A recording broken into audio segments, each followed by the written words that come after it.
What's up, future CPAs? Welcome to your go-to guide for the LCPA. Today, we're diving deep into one of the biggest debates in corporate finance, capital structure. We're on a quest to find that perfect, magical mix of debt and equity. So, let's get right into it. This right here, this is the question. It's what keeps CFOs tossing and turning at night, and you can bet it's going to be a major player on your board exams. How do you fuel a company's growth without accidentally setting off a financial time bomb? Okay, first things first, let's make sure we're all on the same page. When we talk about capital structure, we're talking about how a company pays for all its stuff. Just picture the right side of a balance sheet. That mix of loans and shareholder money, that's it. That's what we're about to break down. So here's our game plan. We'll kick things off with the traditional way of thinking, the OG view. Then, we'll see how two geniuses, Modigliani and Miller, came in and flipped the whole script. We'll explore their perfect world idea, and then, pop, we'll bring it back to reality. And to wrap it all up, a super fast TKO review to make sure you're 100% exam ready. Let's roll. All right, first up to the plate is the traditional view. The easiest way to think about this is like the story of Goldilocks. It's all about finding that financing mix that's not too risky, not too conservative, but just right. The main idea here is super straightforward. The traditionalists believe that yes, an optimal capital structure absolutely exists. There's a perfect, specific blend of debt and equity out there that will make a company as valuable as it can possibly be. And how do we find this perfect blend? Our main tool is the weighted average cost of capital, or WACC. Think of it like your grade in this subject. The goal is simple: get that WACC as low as you can. A lower WACC means a higher value for the company. That's the name of the game. And this is where it gets really visual. The traditional view sees the WACC as this U-shaped curve, kind of like a smile.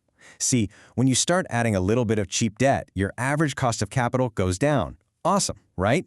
But if you go too far and add too much debt, things get risky and the cost of everything starts to go back up. That sweet spot, it's right at the bottom of that U. That's your optimal structure. Now, just when everyone got comfy with that idea, two legends named Modigliani and Miller, we just call them M&M, showed up. And these guys, who literally won a Nobel Prize for their work, dropped an idea so wild it basically challenged everything people thought they knew. Now, to make their point, M&M had to invent a kind of financial fantasy land. And this list right here, you have to know this for the exam. In their perfect world, there are no taxes, no fees, no risk of going bankrupt, and everyone knows everything. Totally unrealistic, I know, but you need to understand this setup to get their big idea. And here it is, the bombshell. In this perfect little world they created, M&M said that your capital structure is completely irrelevant. Yeah, you heard that right. It doesn't matter. All debt, all equity, 50-50. They argued it makes zero difference to the firm's value. Mind blown. Okay, so a perfect world is cool for a theory, but we all have to take our exams and work in the real world, right? So what happens when we start popping those perfect world bubbles? What happens when reality kicks in?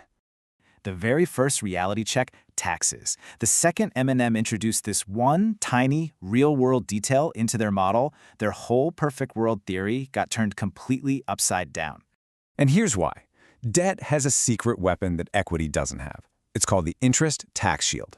You see, the interest a company pays on its debt is tax deductible. So it literally shields some of the company's income from the government. That shield saves the company money, and that savings adds real, actual value to the firm. So this leads to a pretty logical question, right? If debt gives us this awesome tax shield that adds value, then shouldn't every company just borrow as much as it possibly can? I mean, is 100% debt now the new optimal structure? Whoa, not so fast. There's a dark side to using too much debt. And that brings us to our second reality check. The very real, very scary costs that come with financial trouble, or even worse, bankruptcy. The more debt you have, the bigger the risk. And these costs aren't just about paying lawyers. Think about it. Your best employees get nervous and leave. Your suppliers stop giving you good terms. Customers start to wonder if you'll be around next year. Suddenly, all that value you created with the tax shield starts getting eaten away by all this drama. And all of this leads us to where most people land today, the trade-off theory. It basically brings everything we've talked about together. It says the best capital structure is a trade-off. You're trying to find that perfect balance point where the benefits of the tax shield are just enough to outweigh the potential costs of financial distress. And guess what? We're back to a U-shaped curve, but for much more logical real-world reasons. All right, deep breath. It's exam mode time. This is your LECPA technical knockout round. We're going to boil all of this down into a high-speed summary that you can easily remember when you're sitting in that exam room. Pay close attention. Go ahead, take a mental screenshot of this. This is your ultimate cheat sheet. Traditional view? Yes, there's a U-shaped sweet spot. M&M with no tax? Nope, it's irrelevant. The line is flat. M&M with tax? Yep, debt adds value, so the line just keeps going down. And finally, the trade-off theory? It brings it all back home, balancing taxes and bankruptcy costs to find, you guessed it, a U-shaped optimal point. And for when you're really in a crunch, here are your study hacks. Just link these phrases in your brain. Traditional is the sweet spot. M&M with no tax is irrelevance. M&M with tax, remember, tax shield is king.